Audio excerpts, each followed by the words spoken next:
അപ്പോൾ എനിക്ക് തോന്നുന്നത് ഈ ഓർണമെൻറ്റ്സ് ആയാലും നമ്മുടെ സീരിയലിൻ്റെ ആപ്റ്റായിട്ടുള്ള കാര്യങ്ങളാണ് അതൊക്കെ. അത് അർഹിക്കുന്ന കാര്യങ്ങളാണ്. അത് അതിനകത്ത് ഡയറക്ടർ പറയാൻ നമ്മൾ ചെയ്തേ പറ്റുള്ളൂ.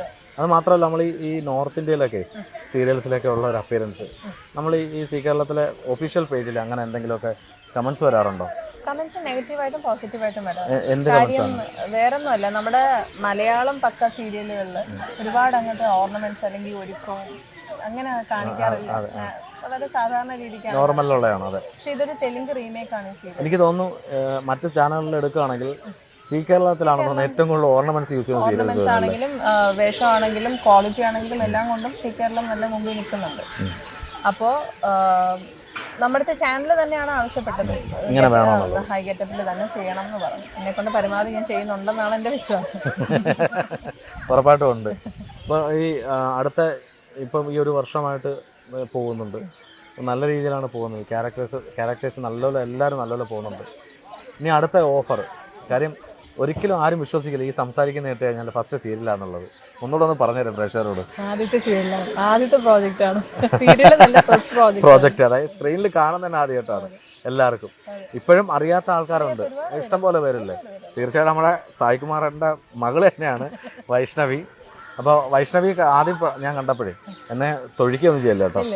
സായികുമാറിൻ്റെ മകളെന്ന് എൻ്റെ അടുത്ത് അവിടെ വെച്ച് പറഞ്ഞു, നമ്മുടെ ജഗതിയിലെ വീട്ടിൽ വെച്ച്. അപ്പോൾ ഞാൻ അവിടെ നിന്നിട്ട് ഓടാ ഈ കിളവിയോ എന്ന് പറഞ്ഞു, എന്നെ ഒന്നും പറയല.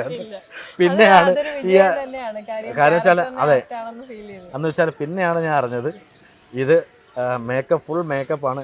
ഇപ്പം എൻ്റെ തെറ്റിദ്ധാരണ മാറി കേട്ടോ, ക്ഷമിക്കണം കേട്ടോ. ഞാൻ അന്നൊരു കോമഡി ആയിട്ട് പറഞ്ഞതാ, ഞാൻ വിശ്വസിച്ചില്ല സായികുമാറിന്റെ മകളാണെന്നുള്ളത്. അല്ല വേറൊന്നല്ല, ഈ ഗെറ്റപ്പിൽ നിന്നാലേ മനസ്സിലാവുള്ളൂ ക്യാരക്ടർ. അതല്ല ബാക്കിയുള്ളവർക്ക് കണ്ടിട്ടില്ല അധികം മുഖം, നമ്മുടെ ഫോട്ടോസിൽ പോലും കണ്ടിട്ടില്ല.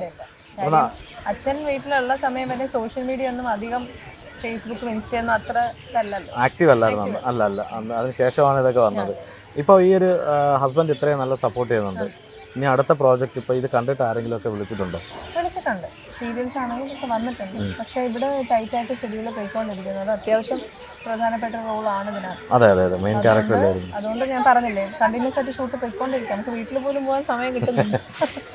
അപ്പോൾ എനിക്ക് തോന്നുന്നതേ ഈ ഒരു ഇൻ്റർവ്യൂ കൂടെ കഴിയുമ്പോഴത്തേക്കിന് എനിക്ക് തോന്നുന്നത് ഏതെങ്കിലും സിനിമയിലെ ഡയറക്ടേഴ്സ് വിളിക്കാൻ ചാൻസ് ഉണ്ട്. കാര്യം നമുക്ക് ആഗ്രഹം അല്ല, നമുക്ക് അങ്ങനെ പോകണമെങ്കിൽ നമുക്ക് പോകാമായിരുന്നു. പക്ഷേ പഠിത്തം കഴിഞ്ഞു, സേഫായി, വിവാഹമെല്ലാം കഴിഞ്ഞ് നല്ലൊരു കുടുംബമായിട്ട് പോയിക്കൊണ്ടിരിക്കുക.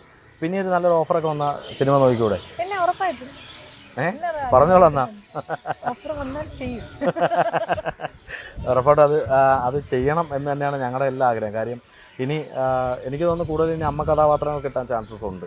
കാര്യം നമ്മുടെ പൊന്നമ്മ ചേച്ചിയായാലും അല്ലെങ്കിൽ കവിയൂർ പൊന്നമ്മ അമ്മയായാലും ഇവരൊക്കെ ചെറുപ്പത്തിലെ അമ്മ വേഷങ്ങൾ കൈകാര്യം ചെയ്തിട്ടുള്ളത് അവർ സെലക്ട് ചെയ്യുന്നതും ഉണ്ടാവും. അപ്പോൾ ഇതിപ്പോൾ ഞാൻ പറഞ്ഞില്ലേ, എനിക്കിത് ഫസ്റ്റ് ഈ ക്യാരക്ടർ എൻ്റെ അടുത്ത് വരുമ്പോൾ എനിക്ക് ഭയങ്കര ഒരു മനസ്സിലൊരു കോംപ്ലക്സ് പോലെ ഫീൽ ചെയ്തിരുന്നു. കാര്യം ഈ ഒരു ഏജിൽ ഇത്രയും ഏജുള്ളൊരു ക്യാരക്ടർ എടുക്കണം എന്ന് വേണമെന്ന് ചിന്തിച്ചു. അപ്പോൾ അച്ഛനെയും അപ്പൂപ്പനെയൊക്കെ മനസ്സിൽ വന്നു. അവർ ചെയ്തു വെച്ചിരിക്കുന്ന ക്യാരക്ടറിനൊക്കെ ആകുമ്പോൾ മമ്മൂട്ടിയുടെ ഒക്കെ അച്ഛനായിട്ട് ചെയ്യണമെന്ന് പറയുമ്പോൾ ക്യാരക്ടറിനകത്താണ് പ്രധാനം. അഭിനയിക്കാൻ ഏരിയ ഉണ്ടോ എന്നുള്ളതാണ്. സായി ചേട്ടനൊക്കെ ആണെങ്കിൽ അച്ഛനായിട്ടും അപ്പൂപ്പനായിട്ടും വില്ലനായിട്ടും നായകനായിട്ടും ഉപനായകനായിട്ടും ഒക്കെ വന്നിട്ടുണ്ട്. എല്ലാ മേഖലയും തൊട്ടിട്ടുണ്ട് അല്ലേ? അപ്പൊ പിന്നെ നമ്മൾ നോക്കണ്ട. പക്ഷെ ഒരു പ്ലസ് പോയിന്റ് ഉള്ള എന്താ അറിയോ, സീരിയൽസിൽ നരയിടത്തില്ല. ഇല്ല, അതാണ് അത് മെയിൻ ഒരു സംഭവമാണ്. കാര്യം സീരിയല് നമ്മുടെ അടുത്ത് എടുത്ത് പറഞ്ഞു നര വേണ്ട. ശരി, അത് തന്നെയല്ല, സീരിയല് തുടങ്ങുമ്പോൾ നമ്മുടെ ഒരു ചെറുപ്പം കാണിച്ചിട്ടാണ് വന്നത്. അതൊരു പ്ലസ് പോയിന്റ് അല്ലേ ഞാൻ പറഞ്ഞത്. കാര്യം മിക്ക സീരിയൽ നിങ്ങൾ നോക്കിക്കോളൂ, നമ്മുടെ സീ കേരളത്തില് അധികം നര അങ്ങനെ യൂസ് ചെയ്തില്ല. ചില ക്യാരക്ടറിന്, പക്ഷെ ഇങ്ങനെയുള്ള ക്യാരക്ടറിന് നരയേ ഇല്ല എന്നുള്ളതാണ്. അപ്പോഴും പ്രായം നമുക്ക് അറിയത്തുമില്ല. നമ്മുടെ കഴിഞ്ഞ 2 വർഷമായിട്ട് സീരിയൽസിനൊന്നും അവാർഡ് ലഭിക്കാത്ത, അതായത് ഇതിന് വലിയ വരുന്ന സീരിയലിന് ക്വാളിറ്റി ഇല്ല എന്നുള്ള ഒരു പേരാണ് പറയുന്നത്. അവാർഡ് നിരസിച്ചു പോകുന്നത്. അതിനെക്കുറിച്ച് ഇപ്പോൾ ഒരു വർഷമായിട്ടുള്ള എക്സ്പീരിയൻസ് ഉണ്ടല്ലോ, അങ്ങനെ തോന്നാറുണ്ടോ? ഇങ്ങനെ നിലവാരമില്ലാത്ത സീരിയലാണ് വരാമെന്ന് ഞാൻ പറഞ്ഞില്ലേ, ഇതിപ്പോൾ തന്നെ ഈ സീരിയലിനകത്ത് കൂടുതലും തെലുങ്ക് റീമേക്കാണ് ഈ സീരിയൽ. അപ്പോൾ നമ്മുടെ മലയാളി പ്രേക്ഷകർക്ക് അക്സെപ്റ്റ് ചെയ്യാൻ പറ്റാത്ത ചില കാര്യങ്ങളുണ്ടാകും. പക്ഷേ ഇതൊന്നും പറയാൻ ഞാൻ ആളല്ല, ഞാൻ എൻ്റെ പേഴ്സണൽ ഒപ്പീനിയൻ പറയാൻ ചോദിച്ചതിൻ്റെ പേര്. അപ്പോൾ ഇതൊരു ഫിക്ഷൻ ആണെന്ന് ചിന്തിച്ചാൽ തീരാവുന്ന പ്രശ്നമേ ഉള്ളൂ. ഇതൊക്കെ ചിലപ്പം നമ്മൾ തന്നെ ചോദിക്കാറുണ്ട്, ഇതൊക്കെ എവിടെയെങ്കിലും നടക്കുമെന്ന് നമ്മൾ ചോദിക്കാറുണ്ട്. പക്ഷേ അത് ഫിക്ഷൻ ആണെന്ന് ചിന്തിച്ചാൽ തീരാവുന്ന പ്രശ്നമേ ഉള്ളൂ. അല്ല എങ്കിലും അത് മറ്റ് ചാനലുകളിലും സീരിയലുണ്ട്, നല്ല സീരിയൽസ്, കരയുന്ന സീരിയൽസ് ഉണ്ട്. അല്ലെങ്കിൽ സി കേരളത്തിൽ മിക്കതും ബോൾഡായിട്ടുള്ള സീരിയൽസ് എന്ന് എടുത്തു പറയാൻ കാര്യമുണ്ട്. അല്ല കരയുന്ന സീരിയൽസിനാണ് കൊടുക്കാറുള്ളത് എന്നുള്ള ഒരു സംസാരം പൊതുവേ ഉണ്ട്. അതുകൊണ്ടാണ് എടുത്തു പറയുന്നത്. കാര്യം നമ്മുടെ സി കേരളത്തിൽ സീരിയൽ എടുക്കുകയാണെങ്കിൽ എല്ലാം നല്ല ബോൾഡ് ആൻഡ് ബ്യൂട്ടിഫുൾ ആയിട്ടാണ് എടുത്തിരിക്കുന്നത്. എല്ലാ കഥാപാത്രവും അത്ര കരച്ചിലുള്ളതല്ല, ആൾക്കാർ കാണാൻ ഇൻട്രസ്റ്റഡ് ആയിരിക്കും. പക്ഷെ മറ്റ് ചാനലുകൾ എടുക്കുകയാണെങ്കിൽ ഈ കരയുന്ന ഒഴിവാക്കാൻ പറ്റുന്ന സീരിയൽസ് അല്ല. ഒരു കുടുംബത്തിലും നമ്മൾ യഥാർത്ഥത്തിൽ നോക്കുകയാണെങ്കിൽ ഒരു കുടുംബത്തിൽ എപ്പോഴും ഈ രീതിയിൽ ഒരുങ്ങി അങ്ങോട്ട് പോകുന്നു ഇങ്ങോട്ട് പോകുന്നു എന്നുള്ള സംഭവങ്ങളല്ല.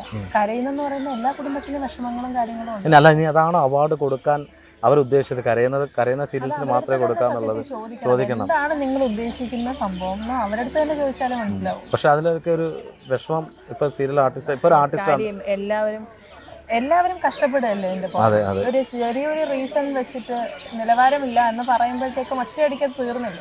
ഇത്രയും നാളെ എന്തൊക്കെയാണെങ്കിലും ഇപ്പൊ കണ്ടില്ലേ ഇവിടെ എത്ര പേരാണ് ഞാൻ കണ്ടു തീർച്ചയായിട്ടും. അതെ അതെ അതെ. അപ്പോൾ